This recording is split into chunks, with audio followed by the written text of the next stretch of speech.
Okay friends, so welcoming to another lecture Porter's 5 forces framework. നമ്മളെ സംബന്ധിച്ച് നമ്മൾ സംസാരിക്കുന്നത് സെക്കൻഡ് ചാപ്റ്ററാണ് അല്ലേ. സെക്കൻഡ് ചാപ്റ്റർ ഞാൻ എന്താ പറഞ്ഞത്, ബിസിനസ് എൻവയോൺമെൻറ്റ്. ഓക്കെ, അപ്പം നമ്മളിപ്പോഴും പറഞ്ഞിട്ടുണ്ടായിരുന്നു സ്ട്രാറ്റജിക് മാനേജ്മെൻറ്റ് പഠിക്കുമ്പോൾ നിങ്ങളൊരു ബിസിനസ്സുകാരനെ പോലെ ചിന്തിക്കണം അല്ലേ. അപ്പോൾ ആ സിറ്റുവേഷൻസിനകത്ത് നിങ്ങളിപ്പം ഈ പറയുന്ന പോലെ തന്നെ ബിസിനസ് എൻവയോൺമെൻറ്റിൻ്റെ കേസിനകത്ത് നമ്മൾ എൻവയോൺമെൻറ്റിനെ എത്ര എണ്ണമാക്കി തിരിച്ചു? 3 തിരിച്ചു അല്ലേ. ഏറ്റവും ഔട്ടർ ലെയർ എൻവയോൺമെൻറ്റ് ഏതാണ്? മാക്രോ എൻവയോൺമെൻറ്റ് ആണ്. ഓക്കെ, ഈ മാക്രോ എൻവയോൺമെൻറ്റിൽ നടത്തുന്ന അനാലിസിസ് ആയിട്ടുള്ള പെസ്റ്റലിനെ കുറിച്ചാണ് നമ്മൾ മുന്നത്തെ ലെക്ചറിൽ എന്ത് ചെയ്തിട്ടുണ്ടായിരുന്നത്, ഡിസ്കസ് ചെയ്തിട്ടുണ്ടായിരുന്നത്. ഫോർ എക്സാമ്പിൾ, ഇപ്പോൾ നമ്മുടെ ക്ലാസ്സിലുള്ള ഇപ്പോൾ ദേവിക എന്ന് പറയുന്ന ഒരു കുട്ടി. ദേവിക CMA ക്വാളിഫൈഡ് ആയി. ദേവിക CMA ക്വാളിഫൈഡ് ആയിട്ട് ദേവികയുടെ കയ്യിൽ കുറേ ഫണ്ടൊക്കെ ഉണ്ട്. അപ്പോൾ ദേവിക വിചാരിക്കുകയാണ് ഒരു ബിസിനസ് തുടങ്ങാം. എന്ത് ബിസിനസ്സാണെന്ന് തീരുമാനിച്ചിട്ടില്ല, എന്ത് ബിസിനസ് തുടങ്ങാമെന്ന് തീരുമാനിച്ചിട്ടില്ല. ഒരു ബിസിനസ് തുടങ്ങാമെന്ന് തീരുമാനിക്കുകയാണ്. എവിടെ ബിസിനസ് തുടങ്ങണം? ഇന്ത്യയിൽ തുടങ്ങണോ? ഇന്ത്യയിലത്തെ മൊത്തത്തിലുള്ള കണ്ടീഷൻസ് എന്തൊക്കെയാണ്? പൊളിറ്റിക്കൽ കണ്ടീഷൻ എന്തൊക്കെയാണ്? എക്കണോമിക്കൽ കണ്ടീഷൻസ് എന്തൊക്കെയാണ്? സോഷ്യൽ കണ്ടീഷൻ, അതായത് ഈ കസ്റ്റമേഴ്സിൻ്റെ ടേസ്റ്റ് പ്രിഫറൻസ് കാര്യങ്ങളൊക്കെ എന്തൊക്കെയാണ്? ടെക്നോളജിക്കൽ കണ്ടീഷൻസ് എന്തൊക്കെയാണ്? ഈ കാര്യങ്ങളൊക്കെ ദേവിക എന്ത് ചെയ്യും? കറക്റ്റായിട്ട് നോക്കും. എന്നിട്ട് വിചാരിക്കും നമുക്ക് ഇന്ത്യയിൽ തുടങ്ങാം. അഗ്രഗേറ്റ് ആയിട്ടുള്ള ഫാക്ടേഴ്സ് നോക്കുകയാണ്. That is known as what? Pestle അതിനുള്ള ടൂളാണ്. അതിനുശേഷം ദേവിക വിചാരിച്ചു നമുക്ക് എന്ത് ചെയ്യാം, നമുക്ക് ഈ പറയുന്നത് പോലെ തന്നെ തൃശ്ശൂർ ഒരു ബിരിയാണി ഷോപ്പ് സ്റ്റാർട്ട് ചെയ്യാം. തൃശ്ശൂർ എന്ത് സ്റ്റാർട്ട് ചെയ്യാമെന്ന് വിചാരിച്ചു? ഒരു ബിരിയാണി ഷോപ്പ് സ്റ്റാർട്ട് ചെയ്യാമെന്ന് വിചാരിച്ചു.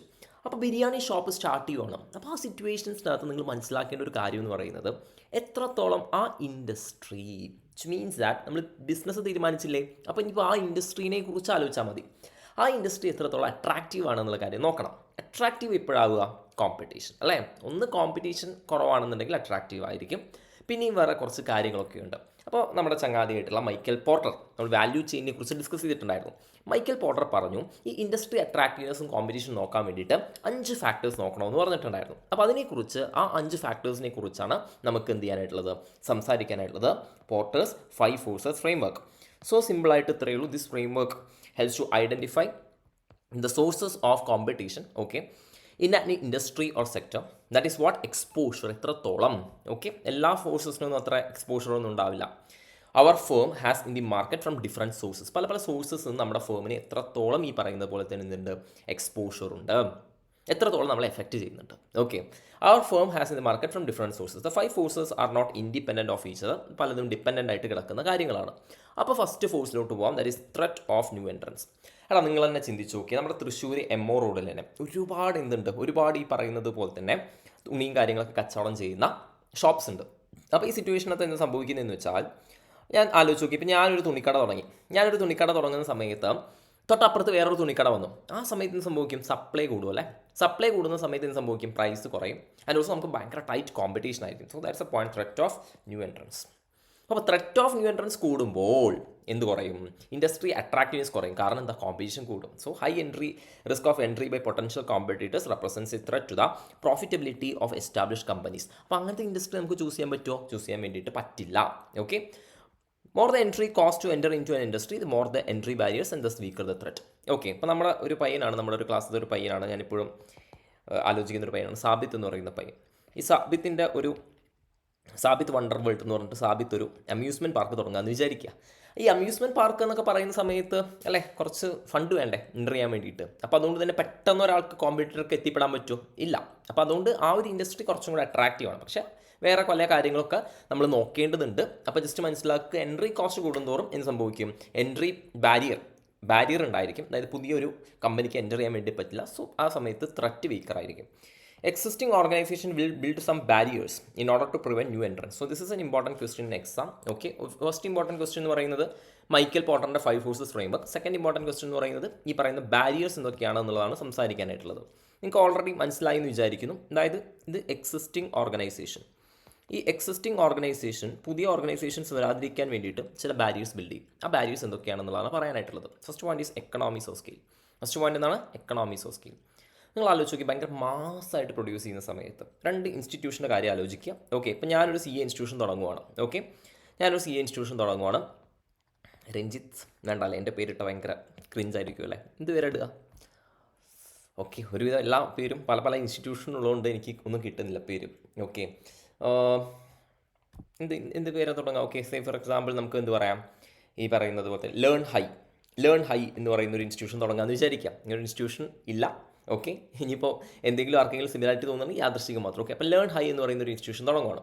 അപ്പോൾ ആദ്യം എൻ്റെ ഈ ഇൻസ്റ്റിറ്റ്യൂഷനകത്ത് ഞാൻ തുടങ്ങുന്ന സമയത്ത്, അപ്പോൾ അതായത് ഒരുപാട് മാർക്കറ്റിൽ ഒരുപാട് പ്ലെയേഴ്സ് ഉണ്ട്, എക്സിസ്റ്റിംഗ് പ്ലെയേഴ്സ് ഉണ്ട്. ആ എക്സിസ്റ്റിംഗ് പ്ലെയേഴ്സ് എന്ത് ബാരിയറാണ് ബിൽഡ് ചെയ്യുക, പുതുതായിട്ട് ഒരാൾ വരാതിരിക്കാൻ വേണ്ടിയിട്ട് എന്നുള്ള കാര്യമാണ് നമ്മൾ ഡിസ്കസ് ചെയ്യുന്നത്. ഓക്കെ, അപ്പോൾ ഈ സമയത്ത് എന്ത് സംഭവിക്കുന്നതെന്ന് വെച്ചാൽ എൻ്റെ ഇൻസ്റ്റിറ്റ്യൂഷനിൽ സേ ഫോർ എക്സാമ്പിൾ എനിക്ക് ഫസ്റ്റത്തെ ബാച്ചിൽ 10 സ്റ്റുഡൻസേ വന്നുള്ളൂ എന്ന് വിചാരിക്കാം. എത്ര സ്റ്റുഡൻസേ വന്നുള്ളൂ? 10 സ്റ്റുഡൻസേ വന്നുള്ളൂ. എൻ്റെ അതേ സിറ്റിയിൽ തന്നെ വേറെ ഒരു ഇൻസ്റ്റിറ്റ്യൂഷനുണ്ട്. ഈ ഇൻസ്റ്റിറ്റ്യൂഷനകത്ത് എത്ര സ്റ്റുഡൻസ് ഉണ്ടെന്ന് വെച്ചാൽ സേ ഫോർ എക്സാമ്പിൾ 30 സ്റ്റുഡൻസ് ഉണ്ടെന്ന് വിചാരിക്കാം. 30 സ്റ്റുഡൻസ് ഉണ്ടെന്ന് വിചാരിക്കാം. അപ്പോൾ ഈ സിറ്റുവേഷൻസിനകത്ത് എനിക്ക് 9 മന്ത്സിന് വരുന്ന കോസ്റ്റ് ഒന്ന് നിങ്ങൾ ചിന്തിച്ച് നോക്കി. അതായത് ഒരു CA എൻട്രൻ്റെ ഒരു ബാച്ചാണ്. സോ 9 മാസത്തിന് സേ ഫോർ എക്സാമ്പിൾ എനിക്കൊരു ഫിക്സഡ് കോസ്റ്റ് ആയിട്ട് തന്നെ എത്ര വരും എന്ന് വിചാരിക്കാം. സേ ഫോർ എക്സാമ്പിൾ ഒരു 6 lakhs ഫിക്സഡ് കോസ്റ്റ് തന്നെ വരും. ഓക്കെ, 6 lakhs എന്ത് വരും? ഫിക്സഡ് കോസ്റ്റ് വരും. പ്ലസ് ഒരു വേരിയബിൾ കോസ്റ്റും എത്ര വരും? വേരിയബിൾ കോസ്റ്റും സേ ഫോർ എക്സാമ്പിൾ ഒരു ചുമ്മാ ഒരു ഹൈപ്പോത്തറ്റിക്കൽ എക്സാമ്പിളാണ്, 3 lakhs വരും എന്ന് വിചാരിക്കും. സോ 9 lakhs വരും. അപ്പോൾ എനിക്ക് ഓരോ കുട്ടിയുടെ കയ്യിൽ നിന്നും 90,000 രൂപ എന്ത് മേടിക്കണം? 90,000 രൂപ അബ്സോർബ് ചെയ്യും അല്ലേ. 9 ലക്ഷം ഡിവൈഡഡ് ബൈ 10 എന്ന് പറയുമ്പോൾ ഓരോരുത്തരുടെ 90,000 കോസ്റ്റ് വെച്ച് മാത്രം. പ്രോഫിറ്റിൻ്റെ കാര്യം ഞാനിപ്പോൾ ചിന്തിക്കുന്ന പോലുമില്ല. 90,000 ഉണ്ടെങ്കിൽ എനിക്ക് ലോസ് ഇല്ലാതെ മുന്നോട്ട് പോകാൻ വേണ്ടിയിട്ട് സാധിക്കത്തുള്ളൂ. പക്ഷേ ഇവരെ സംബന്ധിച്ചൊന്ന് ആലോചിച്ച് നോക്കി, ഫിക്സഡ് കോസ്റ്റ് സെയിം ആവില്ലേ? ഫിക്സഡ് കോസ്റ്റ് 9 ലക്ഷം സെയിം ആയിരിക്കും. Variable cost say for example ഒരു എത്ര വന്നു? ഒരു 5 ലക്ഷം വന്നു എന്ന് വിചാരിക്കാം. കൂടുതൽ സ്റ്റുഡൻസ് ഉണ്ട്, ചുമ്മാ ഒരു ഹൈപ്പോത്തറ്റിക്കൽ എക്സാമ്പിളാണ്. സോ 5 ലക്ഷമുള്ള എന്നെ സംബന്ധിച്ച് ഒരു 6 ലക്ഷം വന്നു എന്ന് വിചാരിക്കാം. അപ്പോൾ ടോട്ടൽ എത്രയായി? 15 lakhs ആയി. പക്ഷേ ഈ 15 lakhs നമ്മൾ ഈ പറയുന്ന 30 സ്റ്റുഡൻസിലോട്ട് അബ്സോർബ് ചെയ്യുന്ന സമയത്ത് എനിക്ക് എത്ര വന്നുള്ളൂ? ടോട്ടലി ഈ പറയുന്നത് പോലെ തന്നെ എന്നെ സംബന്ധിച്ച് എത്ര രൂപ വന്നേ? 15 lakhs ഡിവൈഡഡ് ബൈ 30 എന്ന് പറയുന്ന സമയത്ത് 50,000 വന്നിട്ടുള്ളൂ. ഓക്കെ, അപ്പോൾ എനിക്കൊരു 20,000 അല്ലെങ്കിൽ ഒരു 10,000 ഈ പറയുന്നത് പോലെ തന്നെ എന്ത് ചെയ്തു? 10,000 ഞാൻ കൂടുതൽ മറ്റേ പ്രോഫിറ്റ് ജനറേറ്റ് ചെയ്തു, പ്രോഫിറ്റ് ആഡ് ചെയ്തു എന്ന് വിചാരിച്ചാൽ പോലും എനിക്ക് എന്ത് ചെയ്യാൻ പറ്റും? 60,000 ക്ലാസ് കൊടുക്കാൻ പറ്റും. ഓൾറെഡി എസ്റ്റാബ്ലിഷ് ആയിട്ടുള്ള ഫാക്കൽറ്റീസ് ഒക്കെ ഈ ഇൻസ്റ്റിറ്റ്യൂഷനിൽ ഉണ്ടാവും. So students definitely choose this academy. അപ്പോൾ അതിനെയാണ് നമ്മൾ എക്കണോമീസ് ഓഫ് സ്കെയിൽ എന്ന് വിളിക്കുന്നത്. മനസ്സിലാവുന്നുണ്ടോ? അതായത് ഫിക്സഡ് കോസ്റ്റ് എന്ന് പറയുന്ന ഒരു എലമെൻറ്റ് ഇതേ സംഭവം ഹോട്ടലിലും അപ്ലിക്കബിൾ ആവും. ഇപ്പോൾ ഈ പറയുന്ന പോലെ അൽഫാം ആണെങ്കിലും ഷവർമ ആണെങ്കിലും ഇതൊക്കെ ഉണ്ടാക്കുന്ന ഷെഫ് ഉണ്ടല്ലോ, ഷെഫിൻ്റെ കോസ്റ്റ് സെയിം അല്ലേ? റെൻറ്റ് സെയിം അല്ലേ? മനസ്സിലാവുന്നുണ്ടോ? പുതുതായിട്ട് വരുന്ന ഒരാൾക്ക് ഇവരുമായിട്ട് മുട്ടി നിൽക്കാൻ പറ്റത്തില്ല. മനസ്സിലാവുന്നുണ്ടോ? അവർ എന്ത് ചെയ്യും? പൂട്ടിപ്പോകും. So that's a point. A new company that enters the industry and produces on a small scale suffers a significant cost disadvantage. കുറച്ച് മാത്രം പ്രൊഡ്യൂസ് ചെയ്യുന്ന ഒരു കമ്പനിയെ സംബന്ധിച്ച്, ഓക്കെ, ഞാനിപ്പം എൻ്റെ കാര്യം പറഞ്ഞത് സർവീസ് ഇൻഡസ്ട്രിയിലാണ്. പക്ഷേ ഒരു മാനുഫാക്ചറിങ് ഇൻഡസ്ട്രിയിലാവുന്ന സമയത്ത് എന്താ സംഭവിക്കുന്നതെന്ന് വെച്ചാൽ ഇതേപോലെ എന്താ സംഭവിക്കുന്നതെന്ന് വെച്ചാൽ ഇവർ കുറച്ച് പ്രൊഡക്ട്സ് മാത്രം ഇറക്കുന്ന സമയത്ത് ഇവരുടെ ഫിക്സഡ് കോസ്റ്റ് അവർക്ക് എന്ത് ചെയ്യാൻ പറ്റില്ല? റിക്കവർ ചെയ്യാൻ വേണ്ടിയിട്ട് സാധിക്കില്ല. നിങ്ങൾ ഇങ്ങനെയൊന്നും പഠിക്കേണ്ട ആവശ്യമില്ല. ഞാൻ ജസ്റ്റ് എന്താണെന്ന് വെച്ചാൽ നമ്മുടെ ഒരു ക്ലാസ്സിൻ്റെ ഒരു പ്രത്യേകത എന്ന് പറയുന്ന ഒരു ഹോളിസ്റ്റിക് ആയിട്ട് ഒരു വ്യൂ തരും. അതുകൊണ്ടാണ് ഞാൻ ഈ കാര്യങ്ങളൊക്കെ ഡിസ്കസ് ചെയ്യുന്നത്. If new company decides to enter into a large scale, എന്നാൽ പിന്നെ ശരി, നമുക്ക് നല്ല രീതിയിൽ മറ്റുള്ള ആൾക്കാരൊക്കെ അൽഫാം പ്രൊഡ്യൂസ് ചെയ്യുന്ന പോലെ നമുക്കും വലിയ രീതിയിൽ എന്ത് ചെയ്യാം? ഈ പറയുന്ന പോലെ ഇറങ്ങാമെന്ന് വിചാരിച്ചാലും large capital will be required. ഒരുപാട് ക്യാപിറ്റൽ ആവശ്യം വരും. And thus more interest expense will be incurred അല്ലേ? നമുക്ക് കൂടുതൽ ഇൻട്രസ്റ്റ് എക്സ്പെൻസും കൊടുക്കേണ്ടി വരും. സോ അതൊരു ഇഷ്യൂ ആണ്. ഓക്കെ, സെറ്റാണോ? Second point is brand loyalty. Second point എന്താണ്? Brand loyalty. നിങ്ങൾ ആലോചിച്ച് നോക്കി, എന്തുകൊണ്ടാണ് നമ്മുടെയൊക്കെ സിറ്റുവേഷൻസിനകത്ത് ഇപ്പം ആപ്പിൾ ആണെങ്കിലും അല്ലെങ്കിൽ വുഡ്ലാൻഡ് ആണെങ്കിലും അല്ലെങ്കിൽ പീറ്റർ ഇംഗ്ലണ്ട് ആണെങ്കിലും അലൻസ് പോളി ആണെങ്കിലും ഇതിനൊക്കെ എന്താ ഒരു പ്രത്യേകത ഉള്ളത്? ആ ബ്രാൻഡ് എന്ന് പറയുന്നത് ഒരു ബ്രാൻഡഡ് ആയിട്ടുള്ള ഒരു ഐറ്റമാണ്. അപ്പോൾ ആ ബ്രാൻഡിനോട് നമുക്കൊരു ലോയൽറ്റി ഉണ്ട് അല്ലേ? If customers are loyal towards established companies, okay, it will be difficult for new entrants to take away market share from established companies. Market share എടുത്തുകൊണ്ട് പോകാൻ ഭയങ്കര ബുദ്ധിമുട്ടായിരിക്കും. That is known as what? Brand loyalty.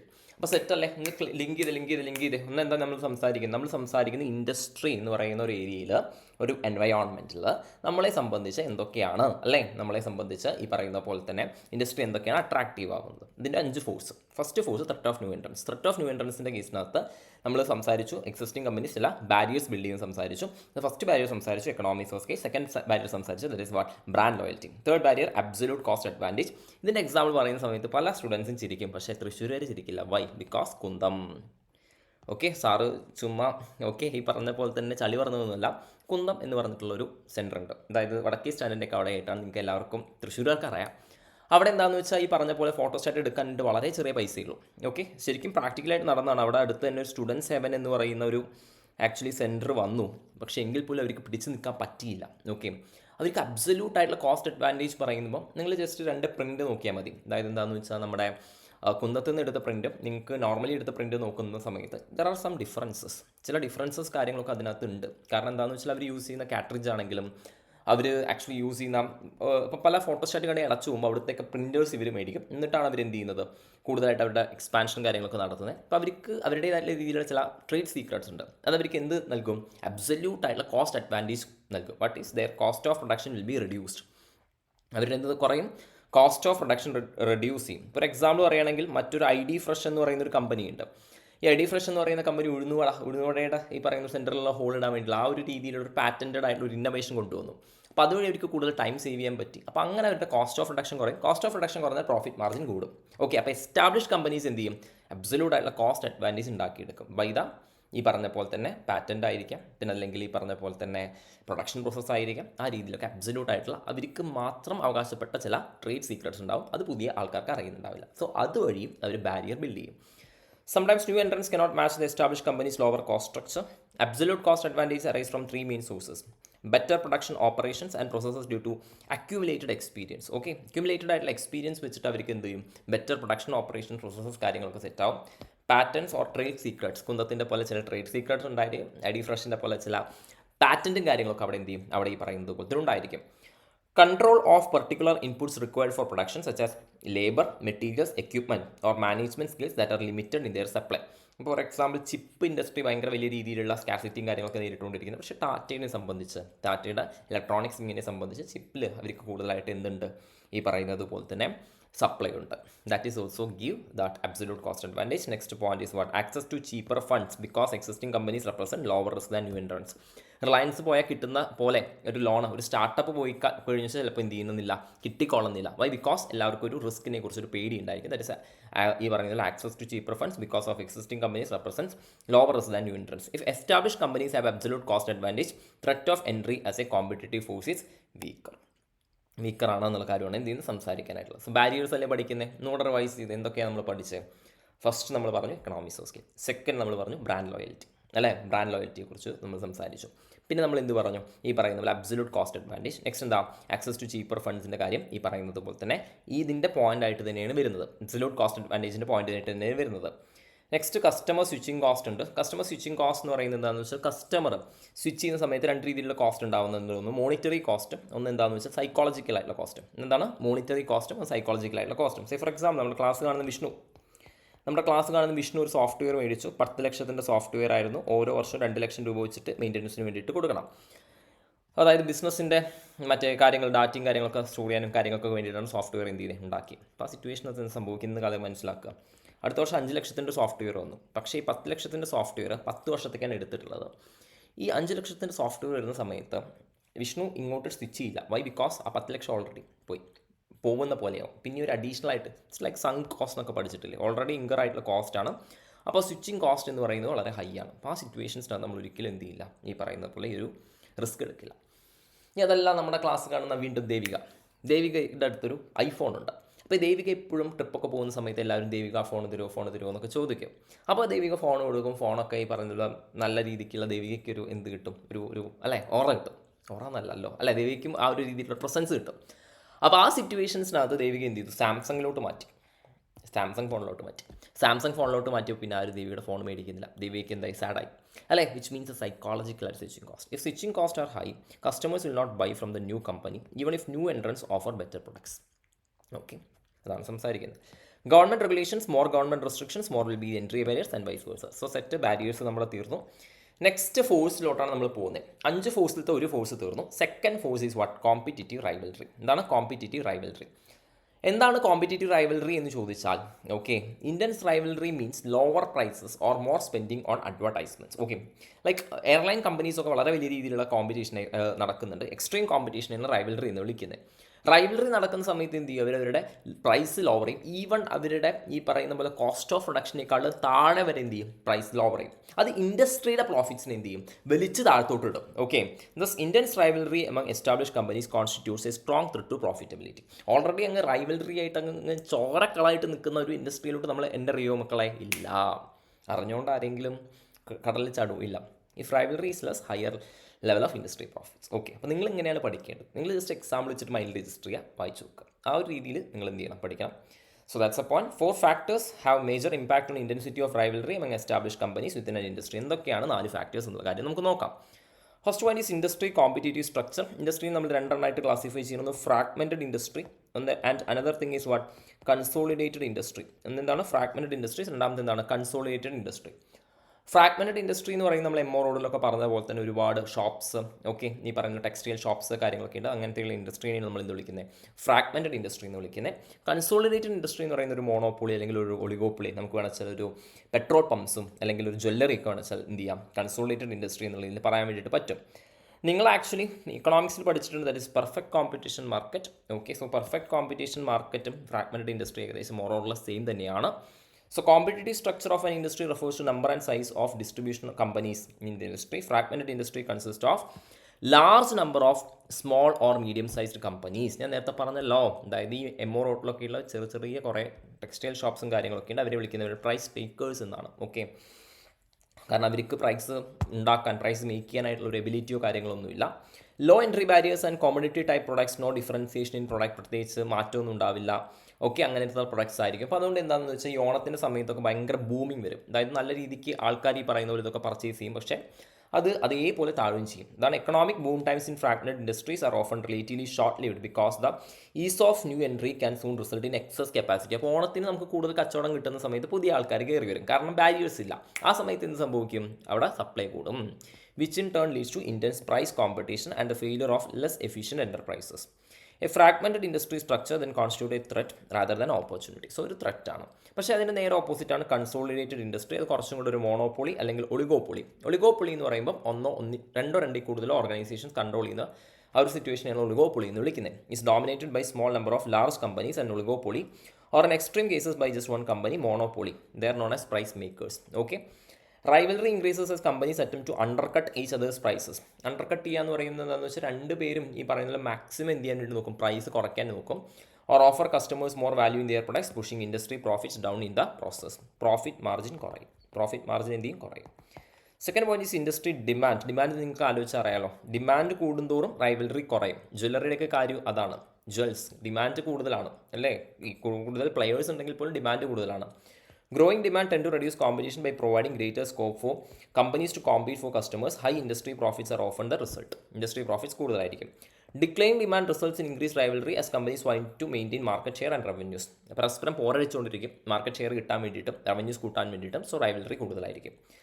Cost conditions industries where fixed cost are high. നിങ്ങൾ ആലോചിച്ച് നോക്കിയോ, restaurant 1 crore rupees investment നടത്തിയിട്ട് വന്നിട്ടുള്ള ഒരു റെസ്റ്റോറൻറ്റ്, അപ്പോൾ അവരെ സംബന്ധിച്ച് അവർ ഓൾറെഡി കുറേ ഇൻവെസ്റ്റ്മെൻറ്റ് എന്ത് ചെയ്തിട്ടുണ്ട്, ഇതിനോട്ട് ഇട്ടിട്ടുണ്ട്. അവർക്ക് ഒരിക്കലും പെട്ടെന്ന് ഈ പറയുന്ന പോലെ പ്രോഫിറ്റ് കുറവാണെന്ന് പറഞ്ഞിട്ട് പെട്ടെന്ന് പോകാൻ പറ്റില്ല.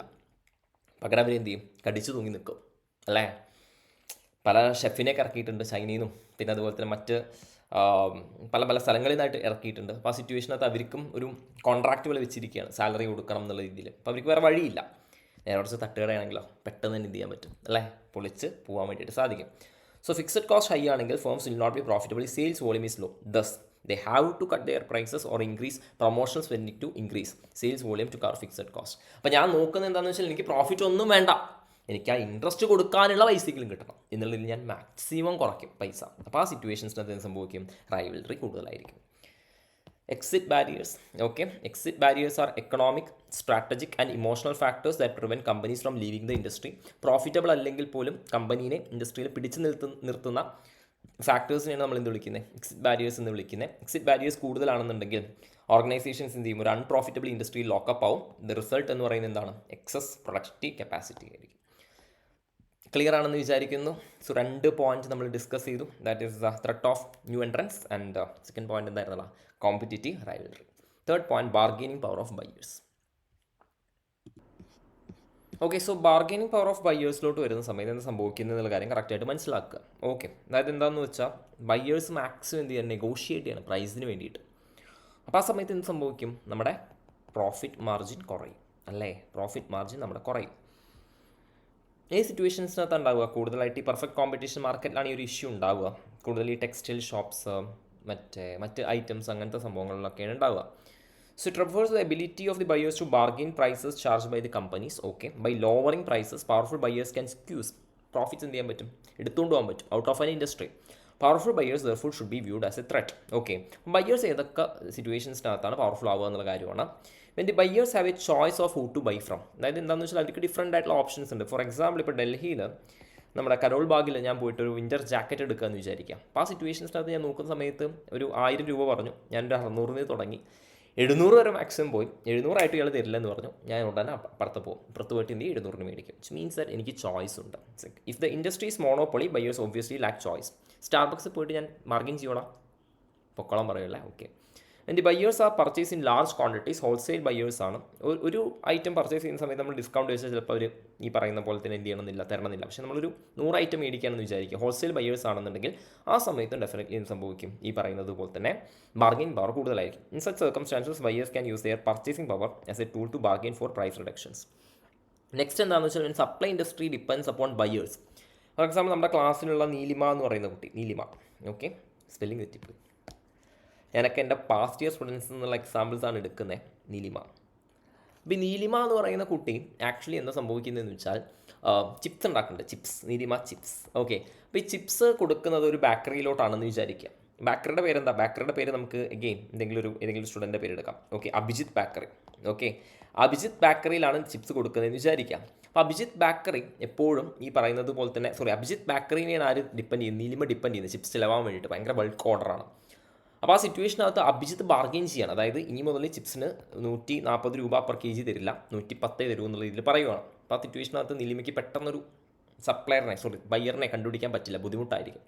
അതുകൊണ്ട് supply industry depends upon, supply industry എന്ന് പറയുമ്പോൾ ഇവിടെ Neelima supply industry. Okay, depends upon buyers, okay, for a large percentage of its total orders. Okay, next point, when switching cost are low, switching cost വളരെ കുറവുള്ള ഇൻഡസ്ട്രിയാണ്. When buyers can threaten to enter the industry and independently produce the product. Okay, ഇപ്പം for example restaurant നടത്തുന്ന ഒരു വ്യക്തി, okay, K restaurant എന്ന് പറയുന്നത് restaurant മുതലാളി നോക്കുന്ന സമയത്ത് സോപ്പിൻ്റെ ഒക്കെ വില ഭയങ്കരമായിട്ട് കൂടുന്നു. അപ്പോൾ റെസ്റ്റോറൻറ്റ് മുതലാളി വിചാരിക്കുക നമുക്ക് എല്ലാവർക്കും കൂടെ, വർക്കേഴ്സും എല്ലാവരും കൂടെ ഒത്തുചേർന്നിട്ട് എന്ത് ചെയ്യാം, സോപ്പ് ഉണ്ടാക്കാമെന്ന് വിചാരിക്കുകയാണ്. അപ്പോൾ ആ സിറ്റുവേഷൻസിനകത്തും എന്ത് കൂടും, ഇവർ പറയും സോപ്പ് ചെറിയ പൈസയ്ക്ക് തരണം, അല്ലെങ്കിൽ ഞങ്ങൾ എന്ത് ചെയ്യും, സോപ്പ് ഓൺ പ്രൊഡക്ഷൻ നടത്തും എന്നുള്ളതിന് പറയും. ആ സമയത്തും ബാർഗെയിനിങ് പവർ കൂടുതലായിരിക്കും. പെട്ടെന്ന് ആലോചിച്ച്, ചോയ്സ് കൂടുതലാണ്. ഓക്കെ, സ്വിച്ചിങ് കോസ്റ്റ് കുറവാണ്. ഓക്കെ, ഹോൾസെയിൽ ബയേഴ്സാണ്. ഓക്കെ, പിന്നെ അതേപോലെ തന്നെ എന്താ സംസാരിക്കുന്നത്, ഡിപ്പെൻഡ് ചെയ്യുന്നത്, സപ്ലൈ ഇൻഡസ്ട്രി കൂടുതലായിട്ട് ഇവർ ഡിപ്പെൻഡ് ചെയ്യുന്നുണ്ട്. അത്രയേ ഉള്ളൂ. ബാർഗെയിനിങ് പവർ ഓഫ് സപ്ലയേഴ്സ് എന്താണ്? ബാർഗെയിനിങ് പവർ ഓഫ് സപ്ലയേഴ്സ് എന്ന കാര്യം പെട്ടെന്ന് നോക്കാം, പെട്ടെന്ന് തീരും കേട്ടോ, അധികമൊന്നുമില്ല. ഒരു എല്ലാം കൂടെ നമുക്ക് VRIO കൂടെ കഴിഞ്ഞിട്ട് നമുക്ക് നെക്സ്റ്റ് ലെക്ചറിൽ അടുത്ത ഈ പറയുന്ന പോലെ സോട്ട് അനാലിസിസിലോട്ട് പോകാം. മാക്സിമം ഒരു 10 മിനിറ്റിൽ പരിപാടി തരും. Okay, so bargaining power of സപ്ലയേഴ്സിൽ പറയുന്നത് എന്താണെന്ന് വെച്ചാൽ, organizations that provide inputs into the industry such as materials, services and labor. Example, Apple ഐഫോണിൻ്റെ സിറ്റുവേഷനകത്ത് ആപ്പിൾ ഐഫോണിന് say for example cost of production വരുന്നത് 50,000 ആണെന്ന് വിചാരിക്കുക, ചുമ്മാ വിചാരിക്കുക. ഇതിനകത്ത് 18,000 വരുന്നത് സോണിയുടെ ക്യാമറയ്ക്കാണെന്ന് വിചാരിക്കാം. സോണി ഇത് 25,000 ആക്കുന്ന സമയത്ത് ഇവർ 50,000 സാധനം 80,000 വിൽക്കുന്നതെന്നുണ്ടെങ്കിൽ ഇവർക്ക് എത്ര പ്രോഫിറ്റ് കിട്ടും മക്കളെ? 80,000 മൈനസ് 50,000 30,000 പ്രോഫിറ്റ് എത്ര കുറയും? 7,000 കുറയില്ലേ? കാരണം 18,000 ഉള്ള ഈ പറയുന്ന ക്യാമറ 25,000 ആയിട്ട് മാറി. സോ 23,000 ആയിട്ട് കുറയും പ്രോഫിറ്റ്. ഓക്കെ, മനസ്സിലാവുന്നുണ്ടോ? So that's a point. ഇതാണ് സംഭവിക്കുന്നത്. സോ എന്താ സംഭവിക്കുന്നത്? അതായത് ആ സിറ്റുവേഷൻസിനകത്ത് ഇൻഡസ്ട്രി അൺഅട്രാക്റ്റീവ് ആയിട്ട് മാറും. നമ്മുടെ 4ാമത്തെ ഫോഴ്സാണിത്. Okay, which may be individuals, organisations such as labour unions or companies that supply contract labour. Okay, material മാത്രമല്ല സർവീസ്, ലേബർ ഇതൊക്കെ കൊടുക്കുന്ന സപ്ലയേഴ്സാണ്. Bargaining power of suppliers refers to ability of suppliers to raise input prices. Powerful suppliers, ഇതേ dialogue ബയേഴ്സിൻ്റെ കേസിലുള്ള അതേ dialogue. Powerful suppliers can squeeze the profits out of in industry by raising the cost of companies in industry. Thus powerful suppliers are a threat. Powerful suppliers ഒരു ത്രെറ്റാണ്. നമുക്ക് നോക്കാം ഏതൊക്കെ സിറ്റുവേഷൻസിനകത്താണ് suppliers powerful ആയിട്ട് മാറുന്നത്. Buyers are this is not buyers, suppliers. The product that suppliers sell has few substitutes. Sony sell ചെയ്യുന്ന camera, അതേപോലെയുള്ള camera ഭയങ്കര കുറവാണ്, ഇത്രയും ഡീറ്റെയിലിംഗ് ഒക്കെയുള്ള ക്യാമറ കുറവാണ്. And is vital to the company. Vital means important in industry. The industry is not an important customer to the supplier. സോണിനെ സംബന്ധിച്ച് ഈ ക്യാമറ വിൽക്കുക എന്ന് പറയുന്നത് അത്ര ഇമ്പോർട്ടൻ്റ് ആയിട്ടുള്ള ഒരു കാര്യമില്ല. സോണിക്ക് മറ്റ് വഴി പ്രോഫിറ്റ് ഉണ്ടാക്കാൻ സാധിക്കും. ഓക്കെ, സെറ്റ് 2 പോയിന്റ് ക്ലിയർ അല്ലേ? സബ്സ്റ്റിറ്റ്യൂട്ട് കുറവാണ്. പിന്നെ അതേപോലെ തന്നെ എന്താണ്, സോണിക്ക് ഐഫോണിൻ്റെ ഇൻഡസ്ട്രി എന്ന് പറയുന്നത് അത്ര ഇമ്പോർട്ടൻറ്റ് കസ്റ്റമർ അല്ല. Companies in industry would experience significant switching cost കൂടുതലാണ്. എന്താ സംഭവിക്കുന്നത്? അപ്പം ആപ്പിൾ വിചാരിക്കുകയാണെന്നാൽ പിന്നെ നമുക്ക് വേറൊരു ക്യാമറ എടുക്കാം എന്ന് വിചാരിച്ചാൽ തന്നെ ചിലപ്പോൾ എന്ത് സംഭവിക്കും? കസ്റ്റമേഴ്സിനൊന്നും ഇഷ്ടപ്പെടില്ല. അവരുടെ ബ്രാൻഡ് വാല്യൂ കുറയാൻ സാധ്യതയുണ്ട്. If they move to product of a different supplier because of a particular suppliers products are unique or different. Okay, next എന്താ, suppliers can threaten to enter their customers industry and use their inputs to produce products that would compete directly with those of the company already in the industry. എന്താ പറയുന്നത്, എന്താണെന്ന് വെച്ചാൽ sonic okay, Sony ചിലപ്പോൾ എന്ത് ചെയ്യും, ചിലപ്പോൾ ഈ പറയുന്നത് പോലെ തന്നെ ആപ്പിൾ ഇൻഡസ്ട്രിയിൽ കയറും. സോണി ദേഷ്യം വന്നിട്ടൊരു പുതിയൊരു മൊബൈൽ ഇറക്കുക എന്ന് വിചാരിക്കാം. ആ സിറ്റുവേഷൻസിനകത്ത് ആപ്പിൾ കുറച്ചൊന്ന് ഭയപ്പെടും. ഓക്കെ, ആപ്പിൾ എന്ത് ചെയ്യും, സോണി വിചാരിക്കുന്ന പൈസ സോണിക്ക് കൊടുക്കും, ക്യാമറയ്ക്ക് കൊടുക്കും. Companies in the industry cannot threaten to enter the suppliers industry and make their own inputs as a tactic for lowering the price of inputs. അതായത് ഇതിനെ വിളിക്കുന്നവരാണ് നമ്മൾ മുൻപ് പഠിച്ചിട്ടുണ്ടായിരുന്നു, ബാക്ക്വേർഡ് ഇൻ്റഗ്രേഷൻ അല്ലെങ്കിൽ വെർട്ടിക്കൽ ഇൻ്റഗ്രേഷൻ. നമ്മൾ മറ്റേ ലേസിൻ്റെ കഥയൊക്കെ പറഞ്ഞിട്ടുണ്ടായിരുന്നു. അപ്പോൾ ഇവിടെ പറയുന്ന കാര്യം ഇത്രയേ ഉള്ളൂ. അതായത് എന്താണെന്ന് വെച്ചാൽ അവർക്ക് ആപ്പിൾ ഐഫോണിന് ഒരിക്കലും എന്ത് ചെയ്യാൻ പറ്റില്ല എന്ന് വിചാരിക്കുക, സോണിയുടെ അത്ര നല്ല ക്യാമറ ഉണ്ടാക്കാൻ പറ്റില്ലെന്ന് വിചാരിക്കുക. അപ്പോൾ ആ സിറ്റുവേഷനകത്തും എന്ത് കൂടും, സപ്ലയറിൻ്റെ ബാർഗനിങ് പവർ കൂടും. അപ്പോൾ എപ്പോഴൊക്കെയാണ്, ഒന്ന് ചോയ്സ് കുറവാണ്, പിന്നെ എന്താ സ്വിച്ചിങ് കോസ്റ്റ് കൂടും. ഓക്കെ, അതായത് ആപ്പിളിനെ സംബന്ധിച്ച് ആപ്പിളിന് സ്വിച്ചിങ് കോസ്റ്റ് ഈ പറയുന്ന പോലെ കൂടും.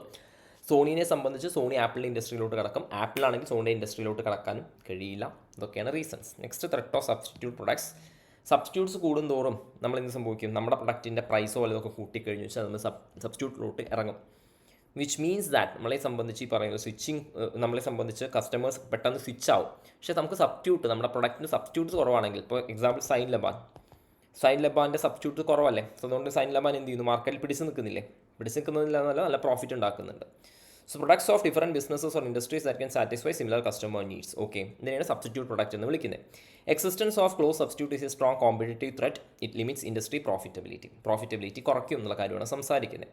സോ 5 ഫോഴ്സ് ഒന്ന് കണ്ണടച്ച് ആലോചിച്ച് നോക്കിയും, എന്തൊക്കെയാണ് 5 ഫോഴ്സ് പറ. അതായത് ഫസ്റ്റ് പോയിന്റ് ഈ പറയുന്ന threat of new entrant. Second point competitive rivalry, bargaining power of buyers, bargaining power of supplies, substitute product. വേറൊരു ചങ്ങാതി പറഞ്ഞു, നമ്മുടെ ആൻഡ്രൂ ഗ്രോ എന്ന് പറയുന്നൊരു പുള്ളിക്കാരൻ പറഞ്ഞു, 5 അല്ല, ഒരെണ്ണം കൂടെ ഉണ്ട്. That is known as what, complementors. ഇതിനെ വിളിക്കുന്നവരാണ് കോംപ്ലിമെൻറ്റേഴ്സ്. കോംപ്ലിമെൻറ്റേഴ്സ് എന്ന് പറയുന്നത് വെച്ചാൽ കമ്പൈൻഡ് ആയിട്ട് യൂസ് ചെയ്യുന്ന സമയത്ത് അർത്ഥം കിട്ടുന്ന രീതിയിലുള്ള പ്രൊഡക്ട്സിനെയാണ് നമ്മൾ കോംപ്ലിമെൻറ്റേഴ്സ് എന്ന് വിളിക്കുന്നത്. Andrew grow, the former CEO of Intel, is of the opinion that both substitutes and complements influence demand of an industry. അതായത് പെട്രോളിൻ്റെ പ്രൈസ് കൂടിയെന്ന് വിചാരിക്കുക, ഒരു പരിധി കൂടുതൽ കൂടിയാൽ കാറിൻ്റെ ഡിമാൻഡ് കുറയുന്നതാണ് ഗ്രോ പറയുന്നത്. ശരിയല്ലേടാ? ശരിയാണ്. അപ്പോൾ സാർ ഇലക്ട്രിക് വെഹിക്കിൾ അത് പറയരുത് കേട്ടോ. ഇലക്ട്രിക് വെഹിക്കിളിൻ്റെ അല്ല, ഗ്യാസലീനിൽ ഓടുന്ന കാറിൻ്റെ എന്ത് കുറയും, ഈ പറയുന്ന പോലെ ഡിമാൻഡ് കുറയും.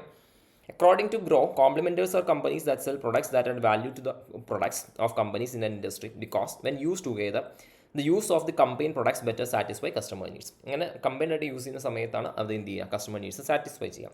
അത്രയേ ഉള്ളൂ. അപ്പോൾ ഇത് 6ാമത്തെ ഫോഴ്സാണ്. Next point, we are talking regarding the VRIO framework. ഇതിനെക്കുറിച്ച് സംസാരിക്കുന്നത് VRIO ഫ്രെയിംവർക്കിനെ കുറിച്ചാണ് സംസാരിക്കുന്നത്. എടാ, സ്ട്രാറ്റജിക് മാനേജ്മെൻറ്റ് ഒരു ഒബ്ജക്റ്റീവാണ് എന്ത്, കോമ്പറ്റേറ്റീവ് അഡ്വാൻറ്റേജ് ഉണ്ടാക്കണം എന്നുള്ളത്. എല്ലാ ഫാക്കൽറ്റീസും എന്തെടുക്കും, SM എടുക്കും. But what makes me different, സ്വയം പുകഴ്ത്തുകയാണ്, ഞാനല്ലാതെ തന്നെ ആടെ പുകഴ്ത്തുക അല്ലേ. ആ സിറ്റുവേഷനകത്ത് എനിക്ക് എന്താണ് ഈ പറയുന്ന കോമ്പറ്റേറ്റീവ് അഡ്വാൻറ്റേജ് ഉണ്ടാക്കുന്നത്. എല്ലാ ആൾക്കാരും ക്ലാസ് എടുക്കും, but what makes me different, അത്തരം രീതിയിലുള്ള കോമ്പിറ്റൻസ് എല്ലാവർക്കും നന്നായിട്ട് ക്ലാസ് എടുക്കാനുള്ള കഴിവില്ലേ, ഉണ്ട്. But what makes me unique, പറയടാ, നിങ്ങൾ പറയണം അല്ലേ, എന്താണ് ഇതിനെ യുണീക്ക് ആക്കുന്നത്, that is core competence. Okay, അതിനെയാണ് നമ്മൾ എന്ത് വിളിക്കുന്നത്, കോർ കോമ്പീറ്റൻസ് എന്ന് വിളിക്കുന്നത്. ഈ കോർ കോമ്പീറ്റൻസ് ഉണ്ടോ എന്ന് ചെക്ക് ചെയ്യാൻ വേണ്ടിയിട്ട് ദർ ആർ സെർട്ടൈൻ ക്രൈറ്റീരിയ. അതിനെയാണ് VRIO ഫ്രെയിംവർക്ക് എന്ന് വിളിക്കുന്നത്. ബാർണി എന്ന് പറയുന്ന വ്യക്തിയാണ് ഈ VRIO ഫ്രെയിംവർക്ക് എന്ന് പറയുന്ന ഒരു സംഭവം കൊണ്ടുവന്നിട്ടുള്ളത്. സെറ്റാണോ? നമുക്ക് നോക്കാം VRIO ഫ്രെയിംവർക്കിൽ എന്തൊക്കെയാണ് വരുന്നത്. The VRIO framework as given by Barney helps an organisation to evaluate its competencies with the help of the following questions. First point is value. First point നമുക്ക് എന്താ സംസാരിക്കാനുള്ളത്, വാല്യൂ ആണ് സംസാരിക്കാനുള്ളത്. Value means utility. ഇപ്പോൾ മക്കളൊന്ന് ആലോചിച്ച് നോക്കുക, മുൻപ് നമ്മുടെ Samsung ഒരു fold ചെയ്യാൻ പറ്റുന്ന ഒരു ഫോൺ ഇറക്കി. അതുകൊണ്ട് ആൾക്കാർക്ക് പ്രത്യേകിച്ച് വലിയ യൂസോ കാര്യങ്ങളൊന്നും ഉണ്ടായില്ല. അതുകൊണ്ട് മാർക്കറ്റിലും അത് അത്ര സക്സസ് ആയില്ല. It didn't provided utility provide ചെയ്തിരുന്നില്ല. അപ്പോൾ യൂട്ടിലിറ്റി പ്രൊവൈഡ് ചെയ്യുന്നുണ്ടോ എന്നുള്ള കാര്യമാണ് കറക്റ്റായിട്ട് നോക്കേണ്ടത്. ഞാൻ ക്ലാസ്സിൽ കുറേ തള്ളുന്നു, ക്ലാസ്സിൽ കുറേ എന്ത് ചെയ്യുന്നു, ഗെയിം കളിക്കുന്നു ഓഫ്ലൈൻ ക്ലാസ്സിൽ. അതുകൊണ്ടൊക്കെ ആക്ച്വലി സ്റ്റുഡൻസിന് അൾട്ടിമേറ്റ്ലി വാല്യൂ കിട്ടുമോ? ആ സമയത്ത് ദേ ആർ ഓക്കെ. പക്ഷേ എക്സാം കഴിഞ്ഞ് കുറ്റം പറയില്ല, ഞാനൊന്നും പഠിപ്പിച്ചിട്ടില്ലെന്ന് അല്ലേ. അപ്പോൾ ആ സിറ്റുവേഷൻസിനകത്ത് വാല്യൂ ഇല്ല. അപ്പോൾ വാല്യൂ ഉണ്ടെങ്കിൽ അവിടെ എന്തുണ്ട്, ഈ പറയുന്നല്ലോ കോമ്പറ്റേറ്റീവ് അഡ്വാൻറ്റേജ് ഉണ്ട്. വാല്യൂ ഇല്ലെങ്കിൽ കോമ്പറ്റേറ്റീവ് അഡ്വാൻറ്റേജ് ഇല്ല. It questions whether firms competencies provide customer value and competitive advantage or not. അതുകൊണ്ടാണ് ചില പ്രൊഡക്ട്സ് ഒക്കെ ഭയങ്കര ഓവർ റേറ്റഡ് ആണെന്നൊക്കെ നിങ്ങൾ കേട്ടിട്ടുണ്ടായിരിക്കും. Competitive advantage comes from core competency. Second point, rareness. Okay, നമ്മുടെ ക്ലാസ്സിൽ നമ്മുടെ one of the favourite student ആണ് പാർവതി. ഓക്കെ, പാർവതി എന്നെ കുറേ ഈ പറയുന്നത് പോലെ തന്നെ ചില ക്ലാസ്സസിൻ്റെയൊക്കെ ഈ പറയുന്നത് പോലെ അലൈൻമെൻറ്റിനകത്തും ഓക്കെ ഷഫിളൊക്കെ ആയിട്ട് കിടക്കുന്ന ക്ലാസ്സസൊക്കെ സെറ്റാക്കി തരുന്നതിലൊക്കെ ഒരുപാട് ഹെൽപ്പ് ചെയ്തിട്ടുണ്ട്. സോ ഞാൻ പാർവതിക്ക് ഒരു ട്രിബ്യൂട്ട് കൊടുക്കുകയാണ് ഈ ഒരു എക്സാമ്പിളിലൂടെ. ഓക്കെ, അപ്പോൾ പാർവതിനെ സംബന്ധിച്ച് പാർവതി ഒരു ദിവസം ഓണം സെലിബ്രേഷൻ്റെ സമയത്ത് ഓണ സെലിബ്രേഷൻ്റെ സമയത്ത് പാർവതി നല്ല പൂക്കളൊക്കെ ഇട്ടുള്ള ഭയങ്കര കിഡിലൻ ഒരു ഡ്രസ്സൊക്കെ ഇട്ട് വന്നു. ഓക്കെ, ഫുൾ ഭയങ്കര എന്തായിട്ട് മാറി ഈ പറയുന്ന പോലെ തന്നെ എല്ലാവരെയും ഇമ്പ്രസ്ഡായി. പാർവതി നല്ല ഡ്രസ്സാണല്ലോ, എവിടുന്ന ഈ ഡ്രസ്സ് മേടിച്ചെന്നൊക്കെ പറഞ്ഞു. അപ്പോൾ പാർവതി പറഞ്ഞു എൻ്റെ അങ്കിൾ ഫിൻലാൻഡിൽ നിന്ന് കൊണ്ടുവന്ന ഡ്രസ്സാണ്. ഓക്കെ, കണ്ടോ ഇതിൻ്റെയൊക്കെ ഈ സ്റ്റിച്ചിങ് ഒക്കെ കണ്ടോ എന്നൊക്കെ പറഞ്ഞു. കുറച്ച് കഴിഞ്ഞപ്പോഴേക്കുമാണ് സേ ഫോർ എക്സാമ്പിൾ നമ്മളെ വേറൊരു സ്റ്റുഡൻ്റാണ്, നമ്മളെ ഹെൽപ്പ് ചെയ്യുന്ന വേറൊരു സ്റ്റുഡൻ്റാണ്, നല്ല സ്റ്റുഡൻ്റാണ്. ഈ പറയുന്ന പോലെ സൈന എന്ന് പറയുന്ന ഒരു കുട്ടിയുണ്ട്. ഓക്കെ, ഈ സൈന എന്ത് ചെയ്യുന്നു വിചാരിക്കുക, സൈന ഇതേ ഡ്രസ്സ് ഇട്ട് വന്നു എന്ന് വിചാരിക്കുക. അവിടെ തീർന്നില്ലേ? ഓക്കെ, പാർവതിയുടെ ഇമ്പ്രഷൻ അവിടെ എന്ത് ചെയ്തു, അവസാനിച്ചു. ആ സംഭവമാണ് എന്ത്, റെയർനെസ്. രണ്ടുപേരും സംഭവം സ്റ്റുഡിയോയിൽ നിന്ന് എടുത്ത ഡ്രസ്സായിരുന്നു. ഓക്കെ, രണ്ടുപേരും സ്റ്റുഡിയോയിൽ നിന്ന് എടുത്തിട്ടുള്ള ഡ്രസ്സായിരുന്നു. അപ്പോൾ ആ സിറ്റുവേഷൻസിനകത്ത് എന്ത് സംഭവിക്കുന്നു, റെയർനെസ് ഇല്ലെങ്കിൽ എന്തില്ല, കോർ കോമ്പിറ്റൻസ് ഇല്ല, കോമ്പറ്റേറ്റീവ് അഡ്വാൻറ്റേജ് ഇല്ല. It questions the extent to which competencies of the firm are rare. ഇത്രത്തോളം റെയർ ആണ്, യുണീക്ക് ആണെന്ന് നോക്കണം. The rarity compliant can help organisation to be competitive superior compared to rivals. Okay, we value റെയർനെസ്.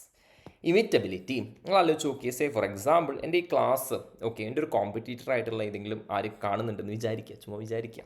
Okay, അങ്ങനെ കണ്ട് അതേപോലെ ക്ലാസ്സിൽ പോയി എന്ത് ചെയ്യുന്നു, ക്ലാസ് എടുക്കുന്നു.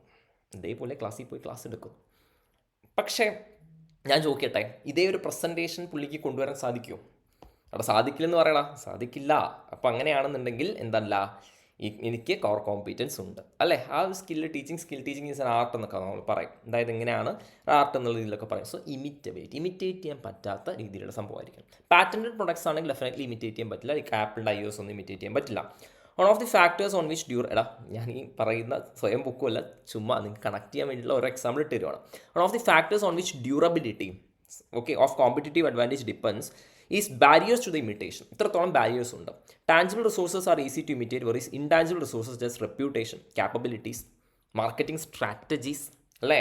ക്യാപ്പബിലിറ്റീസ് ആ ഒരു presentation skill, reputation, good will, marketing strategies and technologies. Tesla example, difficult to imitate. അതൊക്കെ ഡിഫിക്കൽട്ടാണ്. ഇതൊന്നും ഉണ്ടായിട്ട് കാര്യമില്ല. എല്ലാത്തിനെയും കൂടി കറക്റ്റായിട്ട് ഓർഗനൈസ് ചെയ്യുന്നത്. That is organisation refers level at which a firm is organised utilise its resources. A firm where employees are able to take more risk, നല്ലൊരു കൾച്ചർ ഡെവലപ്പ് ചെയ്യാം, bring innovation and get rewarded is in a better situation in terms of utilisation of firms resources. Optimum utilisation of resources എന്നൊക്കെ പറയത്തില്ലേ. അപ്പം അങ്ങനെയുള്ള രീതിയിലുള്ള ഒരു കറക്റ്റായിട്ടുള്ള ഒരു മാനേജ്മെൻറ്റ് വേണം. That is known as what organisation. So VRIO framework we discussed the chapter number 2 second unit. Okay, second unit discuss ചെയ്തു. നെക്സ്റ്റ് യൂണിറ്റിൽ നമുക്ക് തേർഡ് യൂണിറ്റിൽ ദാറ്റ് ഈസ് SWOT അനാലിസിസിൽ കാണാം. It's Ranjith Shivahari signing of.